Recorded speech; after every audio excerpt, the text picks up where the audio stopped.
Well, thanks Eliza, and thanks to Landcare and the South Australian Government for holding this event. I've travelled from Albury, New South Wales to come here, and it's great to finally get a chance to look at the South Australian landscape. And then farm advisors. So we're talking about accountants, bankers, succession planners, lawyers, real estates. You guys could probably name other areas. I'm trying to think who else out there. People in the community who have the contacts with the retiring farmers, with the pulse of the community, and need employment and need work. We encourage these people and the organisations to realise the power that they have to take control of their community and generate wealth for themselves by being the matchmakers of these arrangements. The accountants know everybody who's looking to step back, or probably should step back in their district. Bankers absolutely know that. Succession planners, that's their job. We just implore anybody here, anybody in Australia who has any of these roles to think bigger than just their immediate business and think about how they can be stitching up farms for the next generation of farmers. And so hope.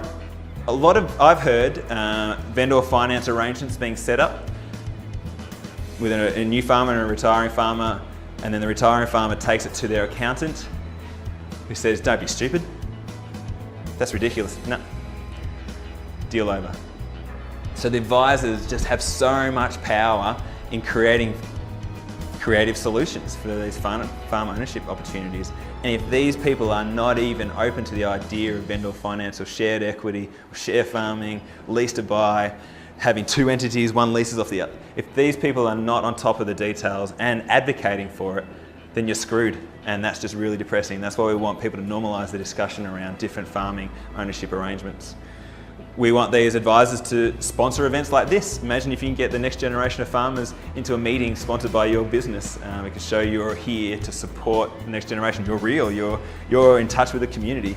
You're finding practical solutions. I think it's a great business model to be able to chase up. We want you to talk to your customers directly and start and promote, hey, there's this thing called Cultivate Farms, or you could do it yourself. We've got 5 young farmers who'd love to farm your farm. How about it? Hold events for aspiring farmers, and social media. Why aren't these businesses, why aren't succession planners providing the 5 top easy ways to hand your farm on to the next generation, providing all this content out there that people will read and realise, wow, these succession planners are talking about it. Maybe it's a normal and a perfectly logical thing to follow.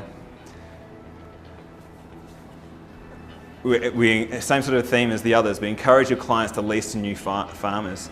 Find aspiring farmers and match them onto good farmers that you know and get them to work for a couple of years on that farm to get their skills up. Sponsor memberships to Cultivate Farms. And then matchmaking. So actually, again, you don't need us. These accountants, lawyers, you have the relationships. You can do your own meetings to bring people together to say, let's have a conversation. We think this could really work and make a lot of money for everyone. Advising retirement age farmers that they should be thinking about, or they can think about handing on to someone else's kids other than their own.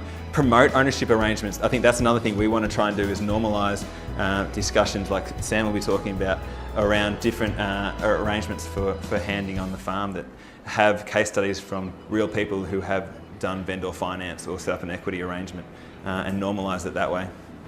We want people to find investment opportunities. So we want these accountants to go, oh, I know there's 5 people who have a stack of cash in their bank account sitting there doing nothing, or it's terrible in their self-managed super. I'm going to advise them that they should think about investing into local farms with local people.